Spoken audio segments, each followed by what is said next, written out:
Hey, Revenge Show team. My name is Rhea and I'm 28, female. Gather round because I've got one heck of a story to share with you all today. It's about love, heartbreak, and family drama, the kind of stuff that would make even the cheesiest soap operas look tame in comparison. So buckle up because this roller coaster ride is about to begin. Like I said, my name's Rhea, and I'm here to spill the tea about how my ex-fiance's mom basically ruined our relationship because she wanted to play matchmaker for her son. Oh, and there's a twist ending that'll knock your socks off. Trust me. It all started back in college when I met the most amazing guy named Ramon. He was this charming exchange student from Mexico with the dreamiest accent you've ever heard. We hit it off right away, and before long, we were head over heels for each other. Ramon was everything I could have wanted in a partner: sweet, funny, ambitious, and so freaking romantic. I'm talking grand gestures, surprise dates, the whole 9 yards. He'd leave little love notes in my textbooks, show up at my dorm with flowers, just because, and always knew how to make me laugh even on my worst days. I remember this one time I was super stressed about a big exam coming up. Ramon surprised me by decorating my whole room with fairy lights and motivational quotes. He even made me a care package with all my favorite snacks and a playlist of calming study music to prep me for a long night of studying. It was the sweetest thing ever. We were that sickeningly cute couple on campus that everyone either admired or secretly hated. Sorry, not sorry, haters. Our friends would tease us about how we couldn't keep our hands off each other, but we didn't care. We were young, in love, and on top of the world. As graduation approached, Ramon started talking more and more about settling down. He was convinced I was the one and wanted to start planning our future together. I was over the moon. I mean, who wouldn't be? Here was this incredible guy who wanted to spend the rest of his life with me. It felt like a dream come true. But then came the day Ramon decided to introduce me to his family. And that's when things started to go south real quick.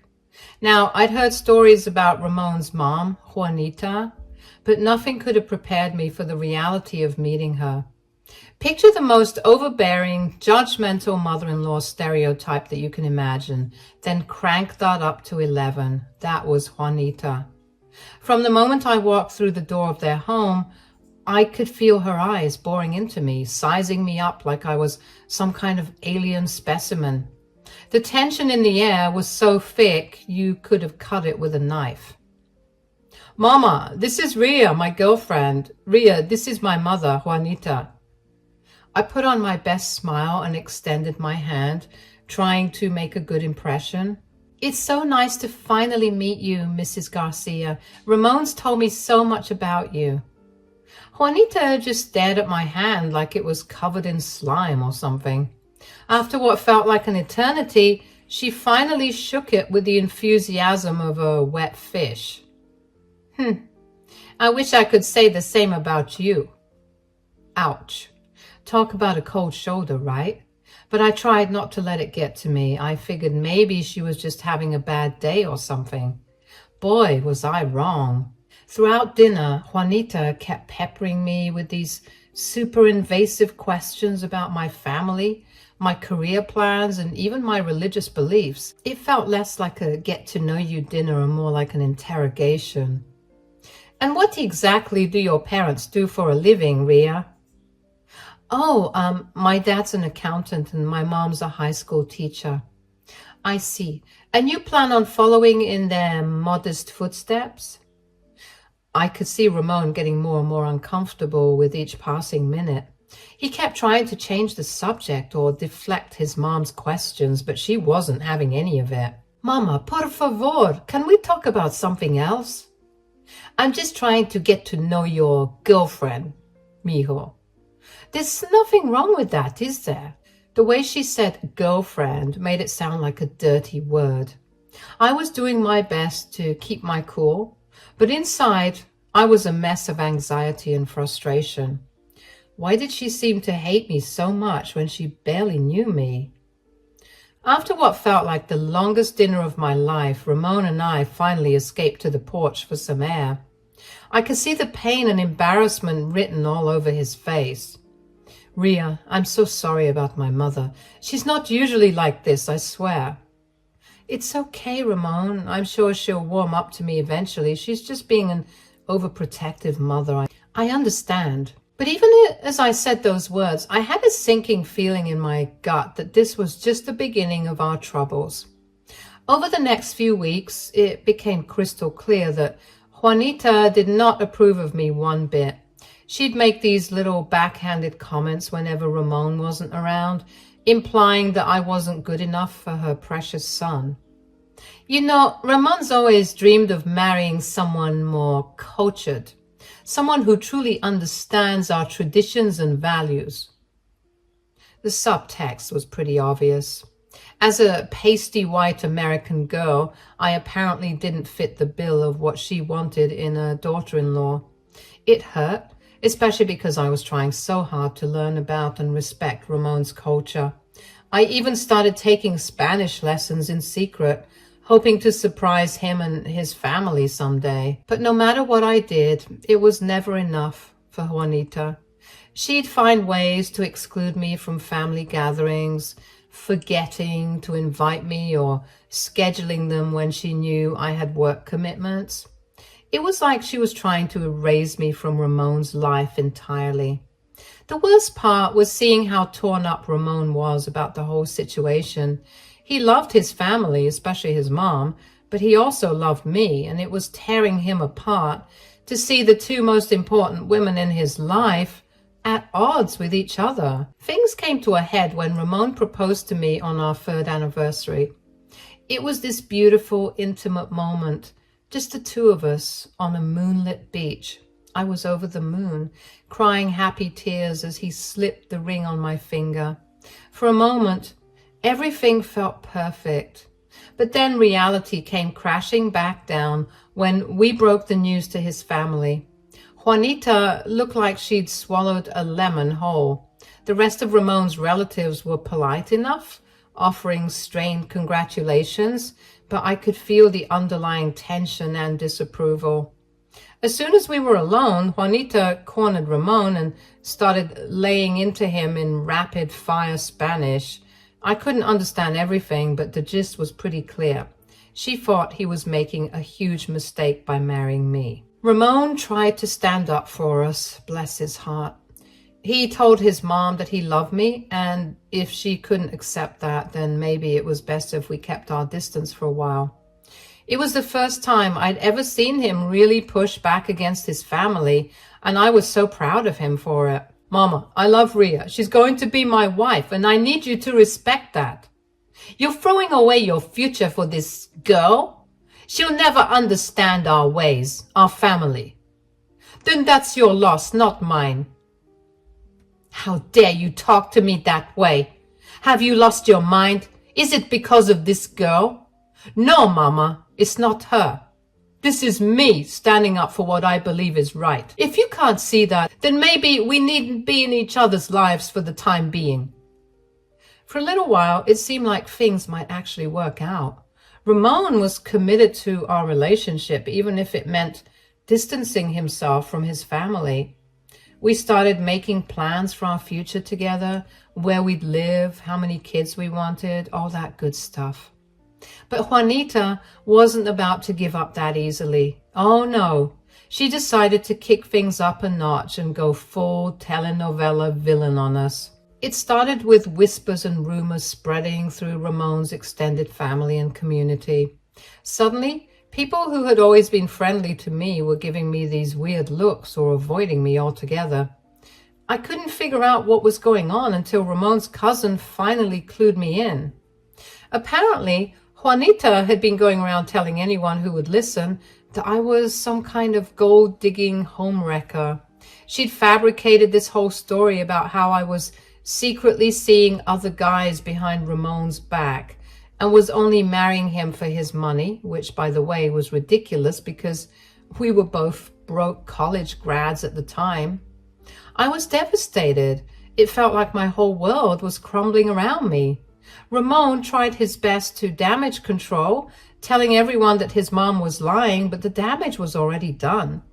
People love a juicy scandal, and Juanita's lies spread like wildfire. The stress was taking a toll on both of us. We were arguing more, snapping at each other over the smallest things. I started to withdraw, feeling like maybe I really wasn't good enough for Ramon after all. Maybe his mom was right. Maybe I didn't belong in his world. Ramon could see how much I was hurting, and it was killing him. He'd spend hours on the phone with his relatives trying to set the record straight, trying to get them on our side to see just how stupid all this fighting really was. But it seemed like a losing battle. Every time we'd put out one fire, Juanita would start another.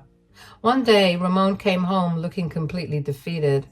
He just had another epic showdown with his mom, and this time she'd pulled out the big guns. She told him that if he married me, she'd disown him completely. No more family support, no inheritance, nothing. Rhea, I don't know what to do anymore. I love you so much, but my family, they're everything to me too. I don't know what to do. Tell me what to do. I could see the pain in his eyes, and it broke my heart. I knew how close he was to his family and how much their approval meant to him. As much as I loved him, I couldn't bear the thought of being the reason he lost all of that. So I made the hardest decision of my life. I told Ramon that maybe we should take a break and give him some time to figure things out without me complicating everything. It was the last thing I wanted, but I thought maybe if I stepped back, his mom would ease up and he could salvage his relationship with his family. Ramon, I think maybe we need some time apart. I can't keep being the reason you're at odds with your family. No, Rhea, please. We can figure this out together. I love you too much to watch you lose everything because of me. Maybe some space will help us both see things more clearly. It was the hardest conversation I've ever had. We both cried, holding on to each other like we'd never let go. But in the end, we agreed that some time apart might be for the best. Well, that time apart ended up extending into a really long time. When Ramon told his mom the news, she basically took it as that we were done officially, and she was riding that high right into the sunset. The next 2 years were rough, to say the least. I threw myself into work, trying to distract myself from the gaping hole in my heart. I traveled, made new friends, and even tried dating a couple of times, but nothing could fill the Ramon-shaped void in my life. I'd hear bits and pieces about him through mutual friends. Apparently, he'd moved back to Mexico not long after we broke up. And then came the news that really shattered me. Ramon had gotten married to some girl his family approved of. It felt like a punch to the gut. I mean, logically, I knew we weren't together anymore, but some part of me had always held out hope that maybe someday we'd find our way back to each other. Hearing that he'd moved on so quickly, it hurt more than I can even describe. I tried to be happy for him, I really did, but every time I thought about Ramon with his new wife, living the life we'd planned together, it felt like my heart was being ripped out all over again. There were times when Ramon would try to reach out, a text on my birthday, a quick "hope you're doing well" message, but I never responded. It wasn't because I was bitter or anything. I knew that if I opened that door even a crack, all those old feelings would come rushing back, and I wasn't sure I was strong enough to handle that. So life went on. I focused on my career and on building a life for myself without Ramon. It wasn't always easy, but I was starting to feel like maybe, just maybe, I could be okay on my own. And then 2 years after our breakup, I got the phone call that changed everything. I didn't recognize the number, but something told me to answer it anyway. The voice on the other end was unfamiliar, tinged with a Spanish accent. "Hello, is this Rhea? This is Aurelie, Ramon's wife." My heart practically stopped in my chest. Why on earth would Ramon's wife be calling me? Yes, this is Rhea. Is everything okay? There was a long pause and I could hear Aurelie taking a shaky breath. And when she spoke again, her voice was thick with emotion. I'm so sorry to have to tell you this, but Ramon passed away last week. He had pneumonia and there were complications, a collapsed lung. It all just happened so fast. The rest of her words faded into a dull roar as my world came crashing down around me. Ramon? Dead? It couldn't be true. He was only 30, for crying out loud. How could this have happened? I must have been silent for a long time because Aurelie's voice suddenly cut through my shock. Rhea, are you still okay? Yes, I'm here. I'm so sorry. I can't believe it. I know it's been difficult, but there's something else I need to tell you. Ramon, he left a letter for you. My mind was reeling. A letter? For me? After all this time? Aurelie explained that Ramon had requested that his mother, Aurelie, and I all be present for the reading of this letter. It was his final wish, and as his wife, Aurelie wanted to honor that. So that's how I found myself sitting in the lawyer's office a week later in Mexico, face to face with that hag, after what felt like centuries, and meeting Aurelie for the first time. She was absolutely gorgeous, even in her grieving. Me, I didn't even manage to put on some blush. How could I? How could any of us? The man who tied us all together and supported us like he was Atlas carrying the world himself was gone.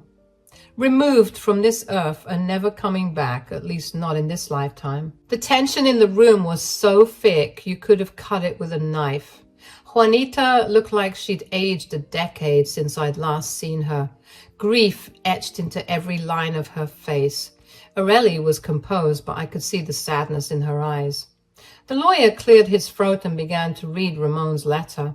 I held my breath, not sure what to expect. My dearest Rhea, Aurelie and Mama, if you're reading this, it means I'm no longer with you. I'm sorry for any pain my passing has caused.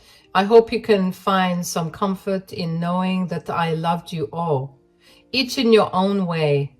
Rhea, my first true love, I never stopped loving you even after we parted ways. The years we spent together were the happiest of my life, and I'll always regret letting you go. I hope you found happiness, mi amor. You deserve it more than anyone I know. Aurelie, my dear wife, thank you for your kindness and understanding even when you knew my heart wasn't fully yours. You've been a true partner and friend, and I'm grateful for the time we had together. Mama, I love you, but I need you to know that your actions have caused me more pain than you can imagine. Your refusal to accept Rhea, the love of my life, created a rift between us that never fully healed. Now, to the matter of my estate, I've thought long and hard about this and I've made my decision. I'm leaving 70% of my assets to Rhea, my true love. The remaining 30% will go to Aurelie, who has been a kind and loving wife despite knowing that my heart belonged to another. Mama, I'm sorry, but you will receive nothing. Your actions tore apart the life I wanted to build with Rhea, and I can't forgive that. It wasn't the pneumonia that killed me. It was the weight of the choices I made to please you. Choices that went against my own heart. You were so focused on what you wanted that you completely disregarded my happiness. I'm sorry to say this, but you were an awful mother in this regard. I hope that in my passing you can all find a way to heal and move forward. Life is too short for grudges and regrets. With all my love, Ramon. The silence that followed was deafening. I sat there, tears streaming down my face, overwhelmed by Ramon's words. He had loved me all along, even after everything that had happened. Juanita looked like she'd been slapped. For once in her life, she was completely speechless. Aurelie, to her credit, seemed resigned, like maybe she'd always known Ramon's heart truly belonged to someone else. After a few moments, Juanita seemed to snap out of her shock. She turned to me, her eyes wild with desperation. Rhea, please, you have to help us. We were relying on Ramon's support. Without it, we'll have nothing. I looked at this woman who had caused me so much pain, who had torn apart my relationship with the love of my life. Part of me wanted to tell her exactly where she could stick her plea for help. But then I thought about what Ramon would want. I took a deep breath, trying to center myself amidst the whirlwind of emotions. Juanita, I'm sorry, but I can't just hand over the money Ramon left for me. That was his final wish, and I intend to respect it. Juanita's face contorted with anger and desperation. She started ranting in vapid fire Spanish, gesturing wildly. I couldn't understand everything she was saying, but the gist was clear. She thought I was being selfish and cruel. But here's the thing. I'd spent years letting this woman's opinion of me shape my life and my choices. I wasn't about to let that happen again. Enough, Juanita. Your actions tore apart my relationship with Ramon. You spread lies about me and tried to ruin my reputation, all because I wasn't the daughter-in-law you so desperately wanted. I'm done letting you control my life or Ramon's memory. I turned to Aurelie, who had been quietly observing this whole exchange. She looked tired, but there was a glimmer of understanding in her eyes. Aurelie, I'm so sorry for everything you've been through. I can't imagine how difficult this must be for you. Ramon clearly cared for you, and I respect the relationship you had with him. I paused, an idea forming in my mind. It wasn't exactly what Ramon had laid out in his letter, but I thought it was the right thing to do. I'd like to give you an additional 10% of what Ramon left me. It doesn't make up for everything, but I hope it can help you move forward somehow. Aurelie's eyes widened in surprise, and she reached out and squeezed my hand, tears glistening in her eyes. Thank you, Rhea. You are very kind. I think Ramon will be happy with this decision. Juanita, on the other hand, was not pleased. She whirled on Aurelie, her voice shrill with indignation. Aurelie, you ungrateful girl. After everything our family has done for you, you should be giving that money to us. I watched in amazement as Aurelie's demeanor changed completely.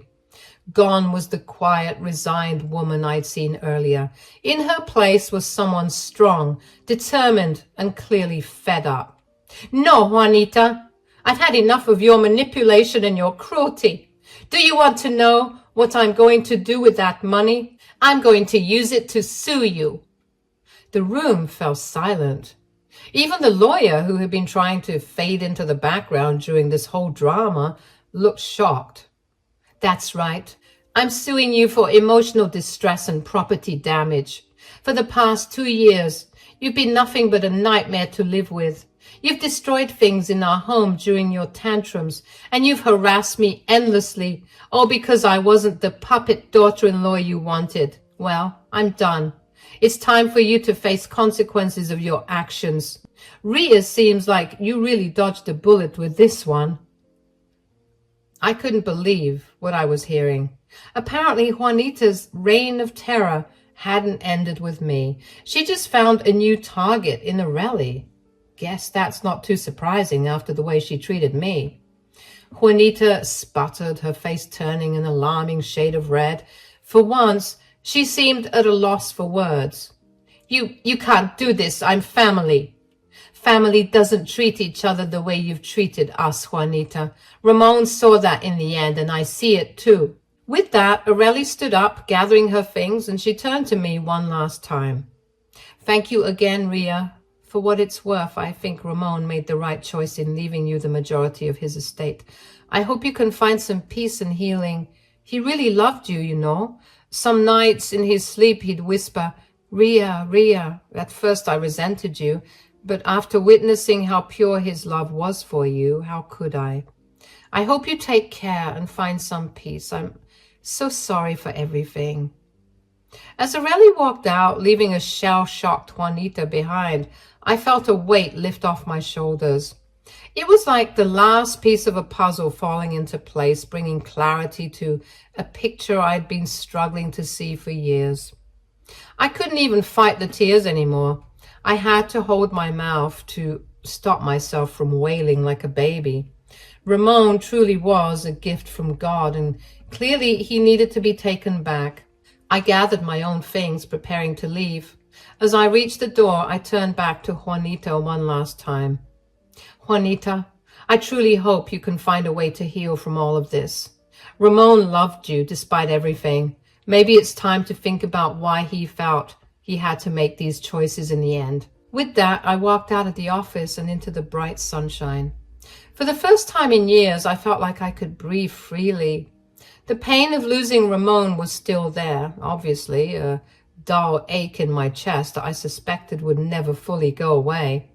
But mixed with that pain was a sense of closure, of finally being able to put the past to rest. As I made my way home, my mind was swirling with thoughts and memories. I thought about the young, carefree couple Ramon and I had been in college, so full of hopes and dreams for our future. I thought about the pain and heartbreak we'd endured, pushed apart by circumstances and the machinations of others.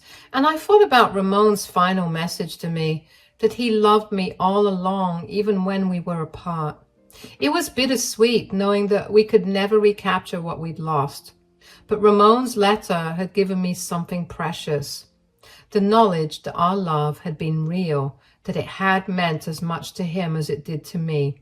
And in a way, his final act had set us both free from the web of lies and manipulation that had torn us apart.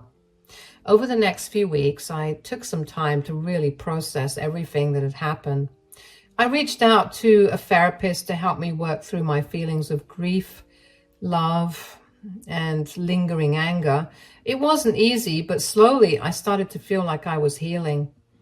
As for the money Ramon had left me, I decided to use it in a way I thought would honor his memory. I set up a scholarship fund in his name at our old university, specifically for students from Mexico studying abroad in the US. It felt like a way to create something positive out of all the pain and drama, a chance to help other young people pursue their dreams the way Ramon had. I also donated a portion to a charity that supports victims of emotional abuse and manipulation. Thinking about how Juanita had treated me, Ramon, and even Aurelie, I wanted to do something to help others who might be in similar situations. A few months after reading Ramon's letter, I received an unexpected email from Aurelie. She wanted to meet up for coffee if I was comfortable with it. I was hesitant at first, after all. This was the woman who had married the love of my life. But something told me it might be good for both of us, so I agreed. We met at a quiet little cafe downtown. It was awkward at first. Neither of us was quite sure what to say. But as we started talking, I realized that Aurelie and I had a lot in common. We both loved Ramon in our own ways, and we both suffered under Juanita's reign of terror. I want you to know, Rhea, that I never meant to come between you and Ramon. When we met, he told me about you, about how much he still loved you, but he felt like he couldn't go back, like too much had happened. I understand, Aurelie. I don't blame you for any of it. We were all just trying to do the best we could with the situations we found ourselves in.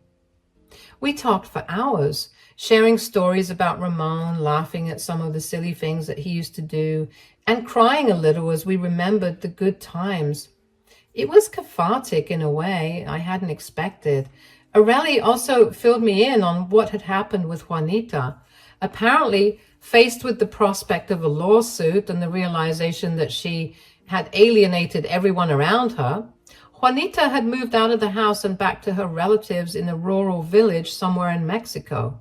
She was running away from her problems, but we knew that they would come back to bite her because after everything she had done, she wasn't going to get away that easy. Karma was sure to get her again, I'm sure. As Aurelie and I said goodbye that day, I felt a sense of peace wash over me. It wasn't the happily ever after I had once dreamed of with Ramon, but it was something, a chance to heal, to remember the good times without being weighed down by the bad. Looking back on everything now, I can see how much I've grown from that naive college girl who first fell head over heels for a charming exchange student. Life has a way of throwing curveballs at you, of testing your strength in ways you never expected. But it also has a way of surprising you, of bringing healing and closure when you least expect it. So here's to love in all its messy, complicated glory. Here's to the Ramones of the world who touch our lives and leave lasting imprints on our hearts. And here's to all of us stumbling through this crazy thing called life, trying our best to love, to heal, and to grow along the way.